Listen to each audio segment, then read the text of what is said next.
My name is Hannah, and at 35 years old, I finally earned my master's degree after 5 grueling years of night classes, working full-time and raising 2 children. I should have been proud standing on that stage, but all I could see were 5 empty seats in the audience reserved for the family who never showed. I clutched my diploma, surrounded by celebrating graduates, yet completely alone. My achievement meant everything to me, but apparently nothing to them. The real gut punch came after the ceremony when my phone lit up with an urgent message from my husband. If you have ever felt betrayed by the people who should have been your biggest supporters, let me know where you are watching from. Hit that like button and subscribe to join a community who understands that family disappointment cuts deeper than any other pain. For the past 12 years, I had been married to Mark, a 37-year-old software developer with a stable job at a tech company in Seattle. Together, we had 2 children.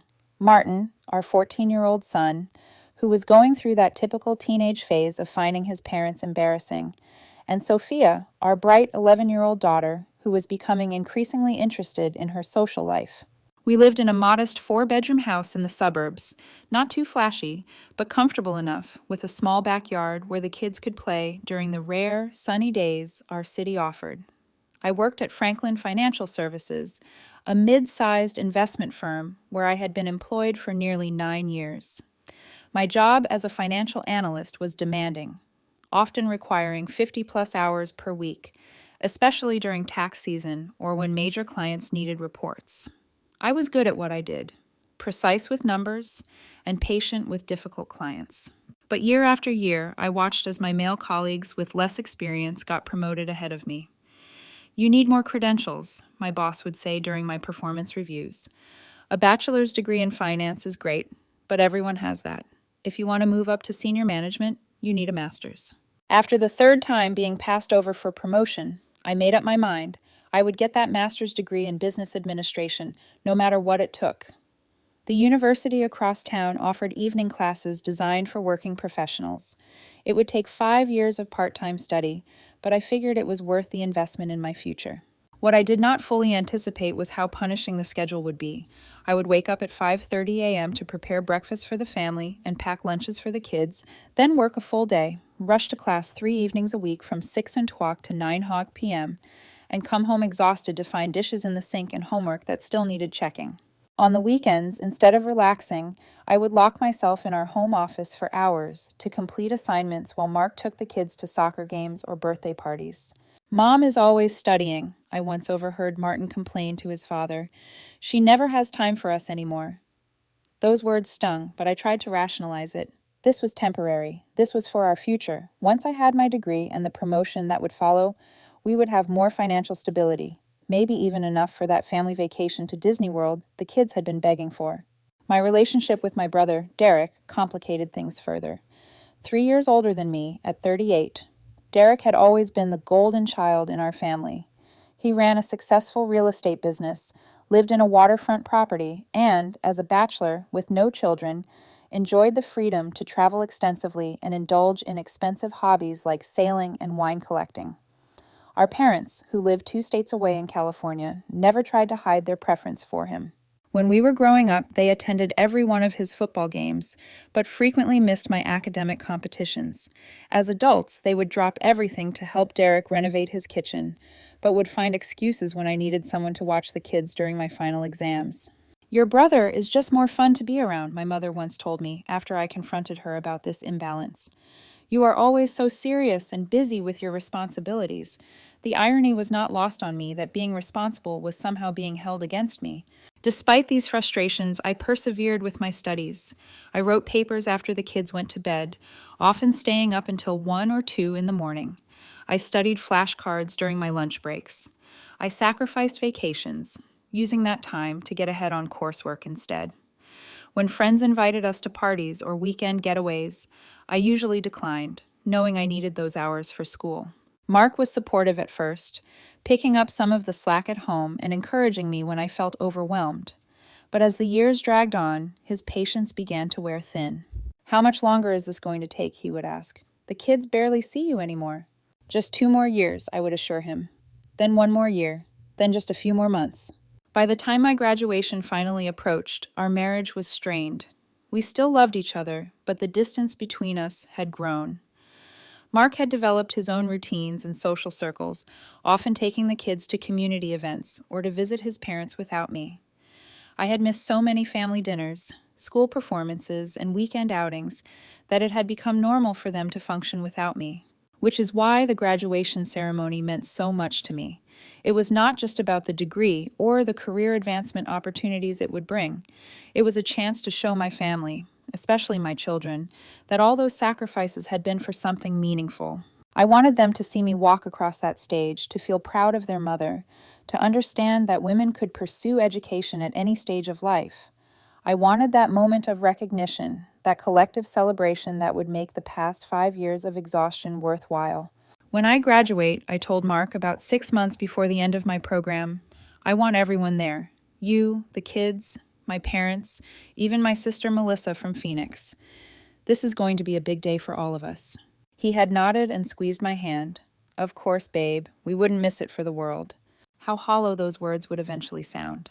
6 months before my graduation ceremony, I began planning meticulously for what I envisioned would be one of the most important days of my life.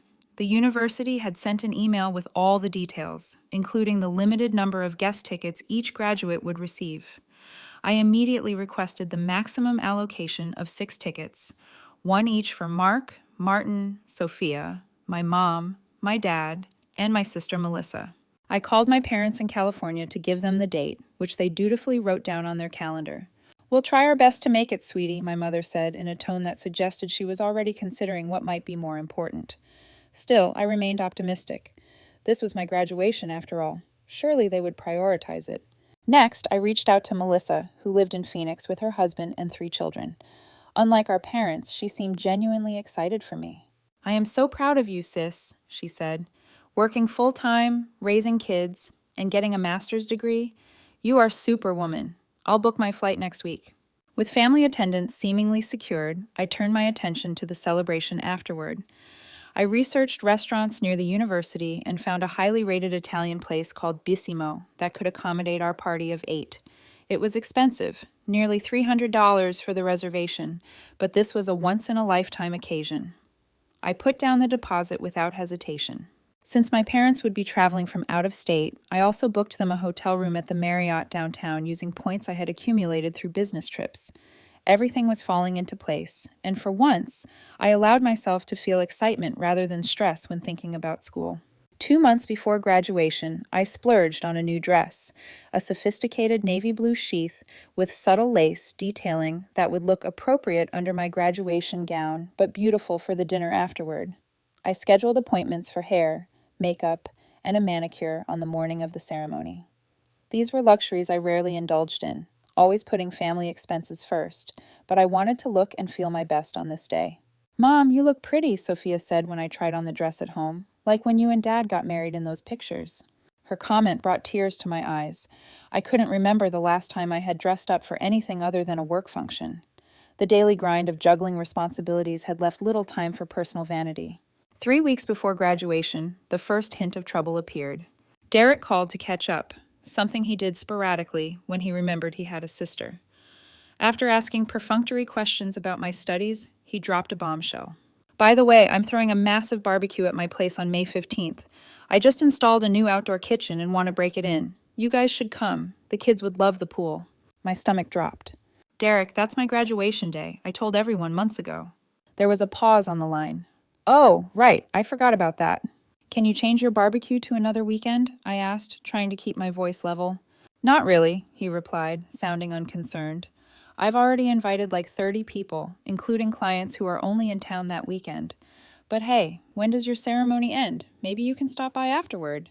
I felt my blood pressure rising. The ceremony is at 2:00 p.m. and will probably go until 5. Then we have dinner reservations. But that's not the point. My family is supposed to be at my graduation. Come on, Hannah, Derek said with that dismissive tone he had perfected since childhood. It's just a graduation. You already had one for your bachelor's degree. This is just a piece of paper saying you took some extra classes. I was speechless. Just a piece of paper. 5 years of sacrifice reduced to some extra classes. Before I could formulate a response that wasn't purely profanity, Derek continued. Look, Mom and Dad are coming to my barbecue. They already confirmed. And they're bringing Aunt Susan and Uncle Joe, who are visiting from Florida. You know how rarely we see them. Now I was truly seeing red. You told Mom and Dad about your barbecue before checking with me about the date, even though you knew my graduation was coming up? I didn't realize it was such a big deal, he said defensively. You're 35, not 22. It's not like this is your first rodeo. We argued for another 10 minutes, with Derek refusing to budge and me growing increasingly upset. By the time I hung up, I was shaking with anger and fighting back tears. I immediately called my mother, hoping she would see reason and prioritize my graduation. Mom, Derek scheduled a barbecue on my graduation day. You can't go to that instead. Her response was infuriatingly diplomatic. Oh dear, what bad timing. Can't you both reschedule? No, Mom, the university doesn't change commencement dates for individuals. This has been planned for a year. I told you about it 6 months ago. Well, it's just so difficult, she sighed. Your aunt and uncle will be here from Florida, and you know your father loves Derek's barbecues. Can't we come to both? The conversation went downhill from there, with my mother suggesting I was being selfish for not understanding the family's desire to attend both events, as if that were physically possible with the timing and distance involved. That evening, I tearfully recounted the conversation to Mark, expecting his unwavering support. He listened attentively, rubbing my back as I expressed my hurt and disappointment. Your family has always been like this, he said soothingly. But hey, you'll still have us there cheering you on. Me and the kids will be your fan club. That's what really matters, right? His words calmed me somewhat. He was right. As long as my immediate family, my husband and children, were there to support me, I could handle my parents' predictable preference for Derek. After all, Mark and the kids had witnessed the daily struggle, the late nights, the stress, the headaches, the missed family events. They understood what this achievement meant to me. Promise me you three will be there, I said, looking into his eyes, no matter what. I promise, Hannah, Mark replied, kissing my forehead. Nothing could keep us away. I wanted desperately to believe him. The day before graduation arrived with a flurry of last-minute preparations. I picked up my cap and gown from the university bookstore, carefully hanging them in our bedroom. I polished my best shoes, a pair of black pumps that were professional, yet comfortable enough to walk across a stage without stumbling. I charged my phone and camera to ensure I could capture plenty of memories. My excitement was tinged with anxiety. Despite Mark's assurances, I couldn't shake the feeling that something would go wrong. 2 days earlier, I had received a formal email from my parents explaining in overly polite language that they would be attending Derek's barbecue instead of my graduation. They promised to take me to dinner the next time they were in town to celebrate. I had read the email once, then deleted it without responding. Melissa had also backed out, calling with genuine regret in her voice to explain that her youngest had come down with chicken pox, making travel impossible. I understood her situation completely, but it still added to my growing sense of abandonment. At least I still have you three, I said to Mark as we prepared dinner that evening. He nodded distractedly, focused on his phone. I noticed he had been texting frequently throughout the day, but thought nothing of it until my own phone rang. It was my mother. Hannah, I just wanted to call and see if the kids are still coming to Derek's tomorrow. He's setting up games for all the children, and Sophia and Martin are on his list. I nearly dropped the pot of pasta I was draining. What? No, Mom, the kids are coming to my graduation with Mark. Oh, she sounded confused. Derek said Mark mentioned bringing them to the barbecue. There will be several families there with children their age, and Derek hired a lifeguard for the pool. They'd have much more fun than sitting through a long ceremony. My hands were shaking as I set down the pot and stepped away from the stove. I looked at Mark, who was suddenly very interested in chopping vegetables. Mom, I need to go, I said abruptly, and ended the call. The silence in the kitchen was deafening until I broke it. Mark, why does my mother think you and the kids are going to Derek's barbecue tomorrow? He wouldn't meet my eyes. I might have mentioned to Derek that the kids were asking about the party. They heard about the pool and the games from their cousins. And you told him you were bringing them without discussing it with me first? Mark finally looked up, his expression a mixture of guilt and defiance. Hannah, be reasonable. The ceremony is going to be 3 hours of sitting quietly while hundreds of names are called. The kids will be bored out of their minds. So instead of teaching them about supporting family and celebrating achievements, you're teaching them that fun always comes first? My voice was rising despite my efforts to stay calm. This graduation represents 5 years of sacrificing time with them to build a better future for us. Don't you think it's important for them to see that hard work pays off? Mark sighed heavily. Of course I do, but the kids really want to go to the barbecue. Martin has been talking nonstop about swimming with his cousins, and Sophia heard that her friend Jasmine from soccer will be there. Derek invited her whole family. So what are you saying? I asked, though I already knew the answer. That you want to take our children to a barbecue instead of watching their mother graduate with honors? Can't we compromise? Mark suggested, his tone irritatingly reasonable. Maybe I take the kids to the barbecue and we meet you at the restaurant afterward to celebrate. Or I could come to the ceremony alone and pick you up after dropping the kids at Derek's. I stared at him in disbelief. Do you hear yourself? This isn't about negotiating a business deal. This is about being there for me on one of the most important days of my life. You're being dramatic, Mark muttered. It's just a graduation ceremony. Just a graduation ceremony. The exact words Derek had used, as if my accomplishment was trivial, a minor inconvenience in their social calendars. 5 years, Mark, I said, my voice quivering. 5 years of missing bedtimes, of studying until 2 a.m., of using every vacation day for exams instead of family trips. 5 years of you complaining about my absence, of the kids feeling neglected, of me carrying guilt on top of exhaustion. And now that it's finally over, now that I want one day, just one single day, of recognition and support, you're all too busy with a barbecue. The kids should be able to decide for themselves, he countered. They're 14 and 11. Of course they'd choose a pool party over a graduation ceremony. That's why parents make decisions based on values, not on what's more fun. The argument escalated from there. Martin and Sophia came downstairs, drawn by our raised voices. When they realized what we were fighting about, they predictably sided with their father, Martin declaring that only nerds care about graduation ceremonies, and Sophia tearfully asking why I wanted to ruin their fun. I went to bed that night without eating dinner, too upset to stomach food.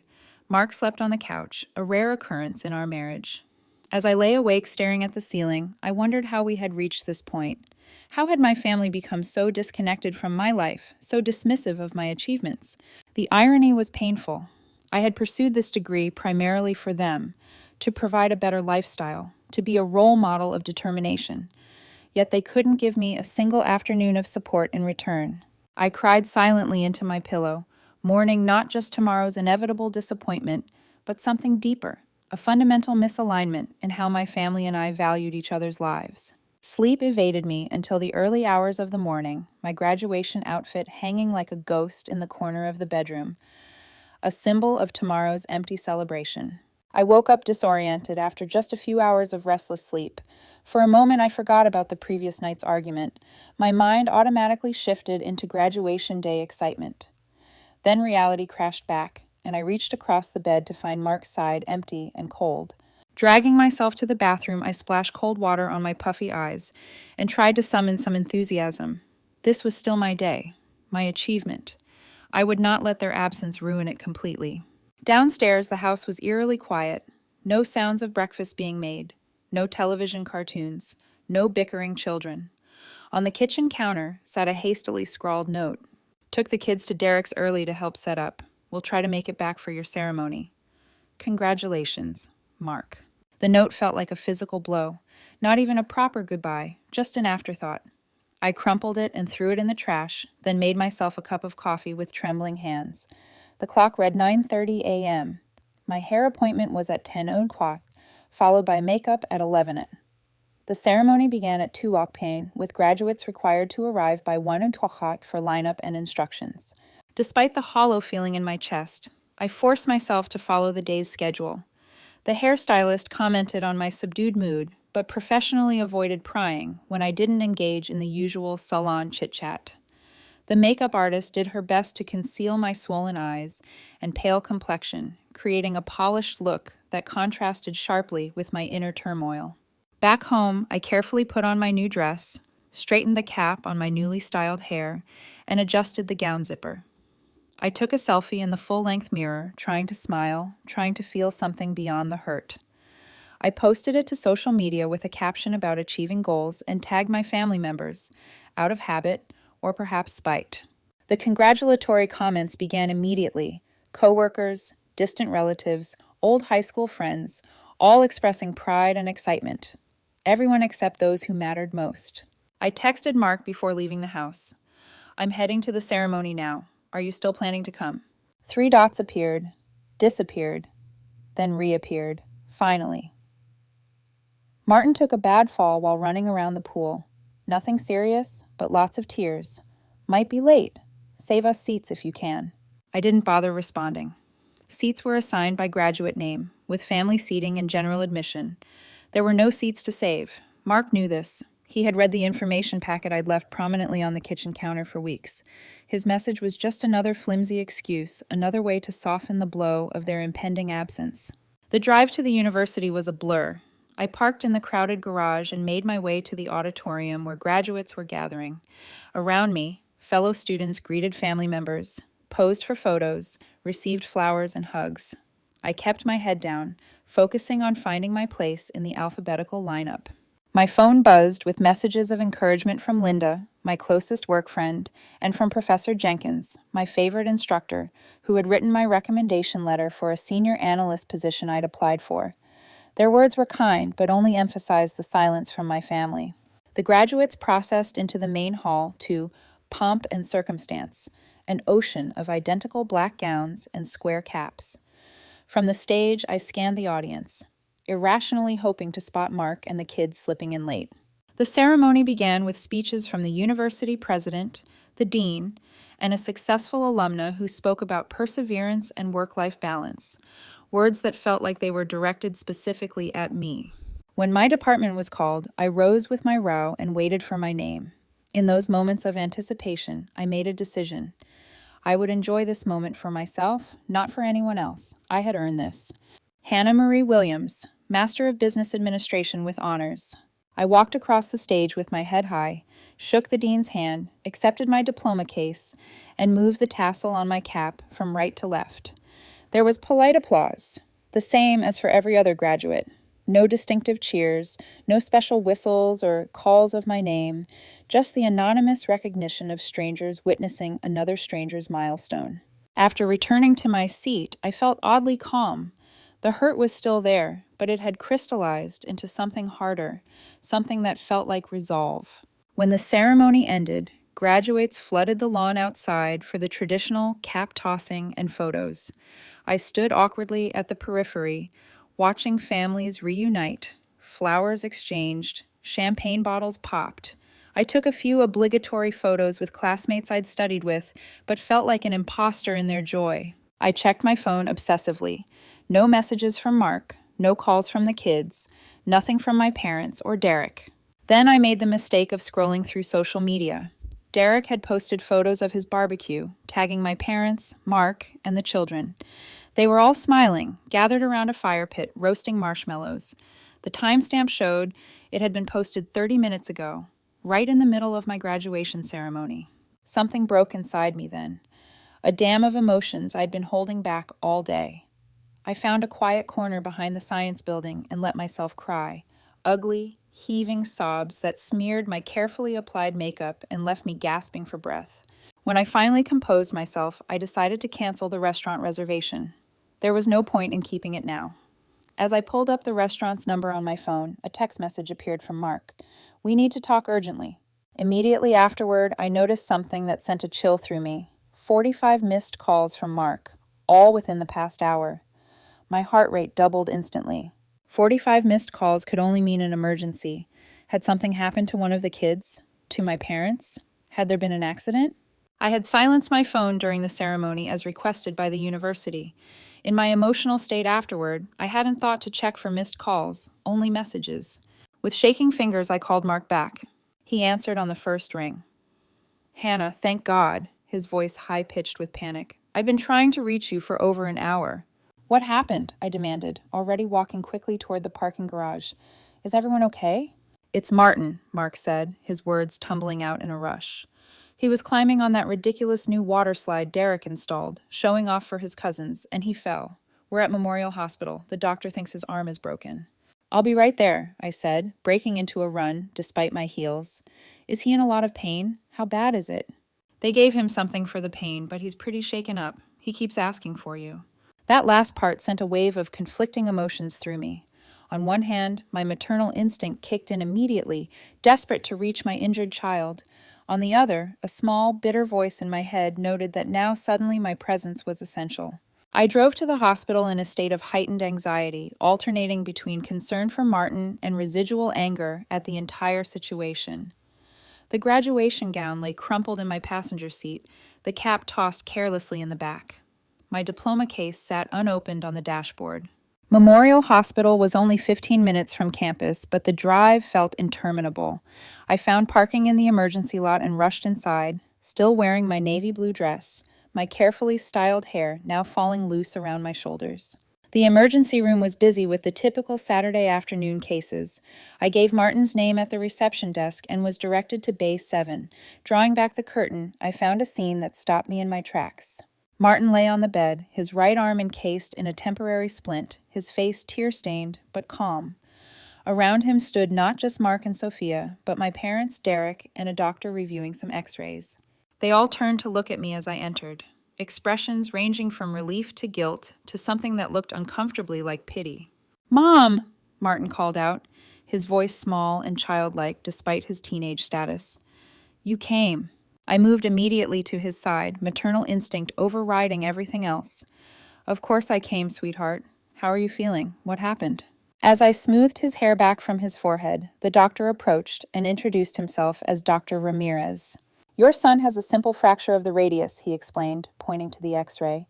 "Painful, but straightforward. We'll put a cast on it, and he should heal completely in about 6 weeks." I nodded gratefully, relief washing over me. A broken arm was serious but manageable, not life-threatening, not permanent. "He was very brave," my mother interjected, patting Martin's leg. "Barely cried at all after the initial shock." I acknowledged her with a tight smile, but could not bring myself to engage further. The fact that they were all here, gathered around my son when they couldn't be bothered to attend my graduation, felt like salt in an open wound. Derek stepped forward, his expression contrite. "Thank God you got here, sis. The little man's been asking for you nonstop." Something in his casual tone, the ease with which he acted as if this were just a normal family gathering, rather than the culmination of a profound betrayal, snapped what remained of my composure. "Thank God I got here," I repeated, my voice dangerously quiet. As opposed to where I was before, graduating alone, while my entire family enjoyed a barbecue. An uncomfortable silence fell over the small space. Mark shot me a warning look, silently pleading for me not to do this here, not now. But 5 years of suppressed exhaustion, frustration, and hurt had reached a boiling point. "I just spent the most important day of my professional life completely alone," I continued, my voice trembling but clear.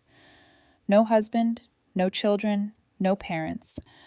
Not even a single text message of congratulations, because a barbecue and a pool party were more important than 5 years of sacrifice and hard work." "Hannah," my father began, his tone placating, "this is hardly the time or place." "When would be a better time, Dad?" I asked, tears threatening again. "When I'm back to being invisible? When I'm back to being the responsible one who never gets acknowledged? When I'm back to putting everyone else first while none of you can spare a single afternoon for me?" My mother looked genuinely confused. "Honey, we didn't realize it meant this much to you. It's just a ceremony." "Just a ceremony?" I repeated hollowly. "Just like it's just a degree. Just an accomplishment. Just my life." Derek, clearly uncomfortable with the tension, attempted to deflect. "Look, what matters now is that Martin's going to be okay. This was an emergency situation." "And if there hadn't been an emergency," I challenged him, "would any of you have regretted missing my graduation? Would you have even thought about me at all today?" The silence that followed was answer enough. Mark stepped forward, placing a hand on my arm. "Hannah, you're upset, and you have every right to be. But Martin needs calm right now. We can discuss this later." I looked at my son, who was watching the adult drama unfold with wide, anxious eyes. Sophia stood beside him, chewing her lip nervously. They didn't deserve to witness this, to be caught in the crossfire of adult resentments. "You're right," I conceded, taking a deep breath. "Martin needs us to focus on him right now." I turned my attention fully to my son, asking him about the doctor's examination, making sure he understood what would happen next with the casting process. I kept my voice steady and reassuring, compartmentalizing my hurt, as I had done countless times before. When the nurse came to take Martin for casting, I volunteered to accompany him, needing a break from the suffocating presence of everyone else. As we walked down the hallway, Martin leaned slightly against me and spoke softly. "I'm sorry I missed your graduation, Mom. I really wanted to go to the party, and Dad said it would be okay." I swallowed hard. "It's not your fault, sweetie. Adults made those decisions, not you." "But you're sad." "Yes," I admitted, seeing no point in lying to him. "I'm sad, but I'm also very proud of myself, and I hope someday you'll understand why today was important." He nodded solemnly, his young face contemplative in a way that made him look suddenly older. "I'm proud of you too, Mom, even if I didn't see you get your diploma thing." His simple words were the first genuine recognition I had received all day, and they meant more coming from him than they would have from anyone else. After Martin's arm was properly cast, we returned to find the emergency room bay empty, except for Mark, who explained that my parents and Derek had gone to get coffee in the cafeteria. Sophia had accompanied them, apparently more interested in the hospital vending machines than in her brother's medical procedure. "The doctor says we can take him home," Mark said, handing me the discharge paperwork. "He has a prescription for pain medication that we need to fill." I nodded mechanically, still operating in mother mode, prioritizing Martin's needs above everything else. "I'll take him home. You can pick up the prescription." "Hannah," Mark began hesitantly, "about today." "Not now," I cut him off, "not in front of Martin." Just then, my phone rang. It was Linda, my coworker, who had promised to attend the graduation ceremony to support me. "Hannah, where are you? I've been looking everywhere. I thought we were meeting by the fountain after the ceremony." I had completely forgotten our arrangement in the chaos of the emergency. "Linda, I'm so sorry. I'm at Memorial Hospital. Martin had an accident." "Oh my God, is he okay?" Her concern was immediate and genuine. "A broken arm. We're about to head home." "Do you need anything? Company, food, someone to pick up prescriptions?" Her thoughtful offers, in stark contrast to my family's behavior, brought a lump to my throat. "Actually, would you mind coming over later? I could use a friend right now." "Of course, I'll bring dinner. Text me your address." After ending the call, I noticed Mark watching me with an odd expression. "Who was that?" he asked. "Linda from work. She came to my graduation since no one else did," I replied pointedly. "She's bringing dinner later." Before he could respond, my parents and Derek returned with Sophia, all carrying hospital cafeteria coffees and snacks. My mother immediately fussed over Martin's new blue cast, while my father asked about follow-up appointments. Derek hung back, uncharacteristically subdued. "We're taking Martin home now," I announced to the group. "He needs rest." "We'll come with you," my mother declared. "You'll need help with dinner and getting him settled." "No," I said firmly, surprising even myself with the forcefulness of my response. "Thank you, but no. Linda is bringing dinner, and I can manage my own son." The stunned silence that followed gave me a small, vindictive satisfaction. "But we came all this way," my father protested, "and we were planning to stay until tomorrow." "You can go back to Derek's," I suggested coolly. "I'm sure the barbecue is still going on. I need some space right now." Derek looked like he might object, but thought better of it. My mother appeared genuinely hurt, but for once, I couldn't bring myself to accommodate her feelings at the expense of my own. We parted awkwardly in the hospital parking lot with promises to call tomorrow and check on Martin. Mark drove our car, with Martin carefully secured in the back seat and Sophia unusually quiet beside her brother. I stared out the passenger window, physically and emotionally exhausted. At home, I helped Martin get comfortable on the living room couch with pillows propping up his arm and his favorite television show playing. Sophia retreated to her room, clearly sensing the tension between her parents. Mark hovered uncertainly, waiting for the inevitable confrontation. "I'm going to change," I said, gesturing to my graduation outfit that I was still wearing. "Then we need to talk." Upstairs, I peeled off the navy blue dress that should have been associated with triumph, but now felt like a costume from a failed performance. I put on comfortable clothes, washed the smeared makeup from my face, and took several deep breaths before returning downstairs. Mark was in the kitchen, mechanically unpacking the prescription bag from the pharmacy. He looked up when I entered. "Hannah, I know you're angry," he began. "Angry doesn't begin to cover it," I replied, keeping my voice low so the kids wouldn't hear. "I feel betrayed, Mark, by you most of all." He had the decency to look ashamed. "I made a mistake. I thought the kids would have more fun at the barbecue, and I didn't realize how important the ceremony was to you." "How could you not realize? I've been talking about it for months. I specifically asked you to promise you'd be there, all of you." I know, and I'm sorry. When Derek invited us, the kids got so excited, and it seemed like a harmless compromise at the time. A compromise implies both parties agree, I said bitterly. You made a unilateral decision to prioritize fun over supporting me. Supporting me? I repeated incredulously. You complained constantly about my absence. You made me feel guilty for studying. You took the kids to events without even trying to include me. And then on the one day I needed you to show up for me, you chose my brother's party instead. That's not fair, he protested. I've been juggling work and childcare and house maintenance while you were in class 3 nights a week. I've been supportive in ways you don't even see. And I've been working full-time while studying nights and weekends for 5 years to build a better future for our family, I countered. We've both made sacrifices, Mark. The difference is that I would never, ever have missed an important milestone in your life. The truth of that statement hung between us. Mark knew I was right. What do you want me to do? He asked finally. How do I fix this? I don't know if you can fix it immediately, I said slowly. I need time to think about what this means for us, about whether I can trust you to value me and my accomplishments. Are you saying you want a separation? Alarm crept into his voice. No, I clarified. I'm saying I need space to process what happened today. I'm going to stay at the hotel I booked for my parents just for a week. I need to clear my head.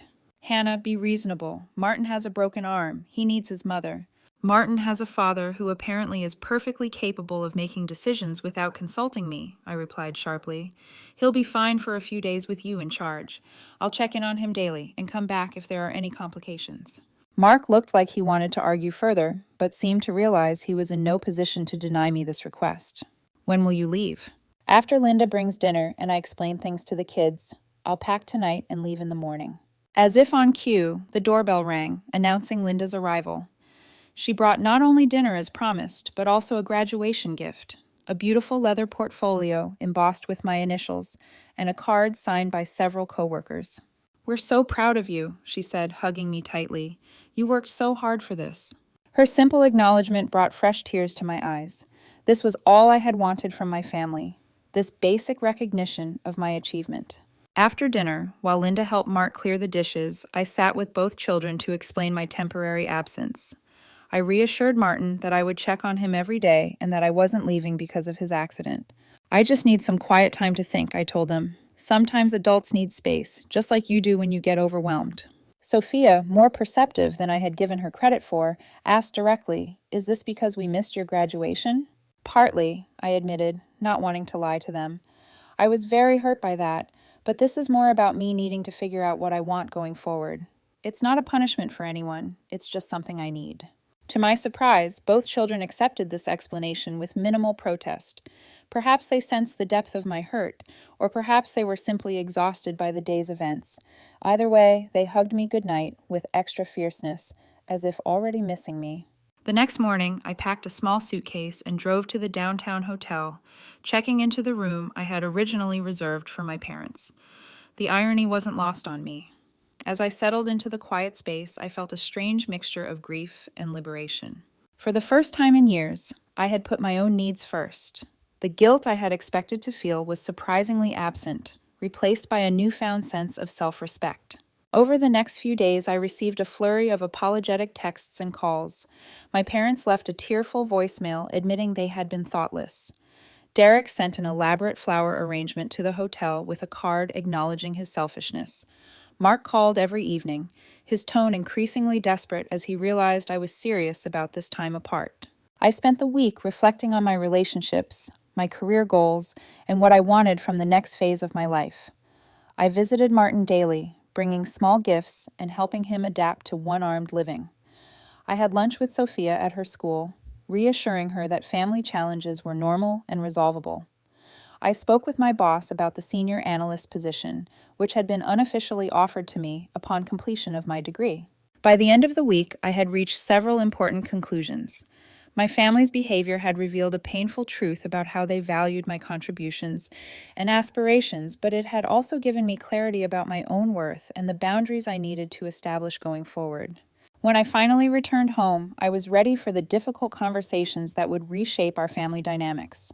One week after my graduation ceremony, I drove home from the hotel with a sense of purpose I hadn't felt in years. The time alone had been transformative, allowing me to process my hurt without the constant pressure to forgive prematurely for the sake of family harmony. Mark was waiting for me on the front porch, a tentative smile on his face. He helped carry my suitcase inside, where the house was surprisingly clean and orderly. I later learned he had hired a cleaning service, a gesture that acknowledged how much domestic labor I typically shouldered alongside my other responsibilities. "The kids are at school," he said. "I thought we should talk privately first." We sat at the kitchen table, the scene of countless family meals and homework sessions. The familiar setting underscored how much had changed in just 1 week. "I've been thinking a lot about us," Mark began, "about how I've taken you for granted, about how I failed to support you when it mattered most." I nodded, appreciating his directness. "I've been thinking, too, about what I need from this marriage going forward." "Tell me," he said, and for perhaps the first time in years, he seemed genuinely ready to listen. "I need respect for my accomplishments, not just lip service. I need a true partner who values my goals as much as his own and the children's. I need to stop being the default parent, the default housekeeper, the one whose needs always come last." Mark didn't become defensive as he might have before. Instead, he acknowledged the truth in my words. "You deserve all of that. I see now how I've been putting you last, even while complaining about your absence. It was unfair and hypocritical." We talked for hours, more honestly than we had in years. Mark revealed his own insecurities about my educational advancement, fearing I would outgrow him professionally. I shared my resentment over bearing the mental load of family management while pursuing my degree. We discussed practical changes like hiring occasional help with housework and creating a fair division of parenting responsibilities. When the children returned from school, we had a family meeting. Martin, his cast now decorated with colorful signatures from classmates, sat solemnly as we explained that we were working through some challenges but were committed to being stronger as a family. "Does this mean you're staying, Mom?" Sophia asked, her voice small. "Yes," I assured her, "but it also means some things will be different. I'll be starting a new position at work soon, with more responsibility, and everyone in this family needs to contribute more at home." To my surprise, both children readily agreed. Martin volunteered to take over lawn mowing duties once his arm healed, while Sophia offered to be responsible for laundry sorting. They seemed almost relieved to have concrete ways to help maintain our household. Over the next few days, I had similarly forthright conversations with my parents and with Derek. I invited them over individually, not wanting to feel outnumbered during these difficult discussions. My parents arrived first, bearing gifts and apologies. My mother handed me a card containing a substantial check, clearly hoping to buy forgiveness. I returned it to her gently but firmly. "This isn't about money," I explained. "This is about recognizing a pattern that has existed my entire life. Derek's events always take priority. His achievements are celebrated while mine are minimized." My father looked genuinely surprised. "We had no idea you felt this way, Hannah." "That's part of the problem," I replied. "You never asked. You never noticed." The conversation was uncomfortable but necessary. I didn't demand dramatic promises or tearful apologies. Instead, I established clear boundaries for our relationship moving forward.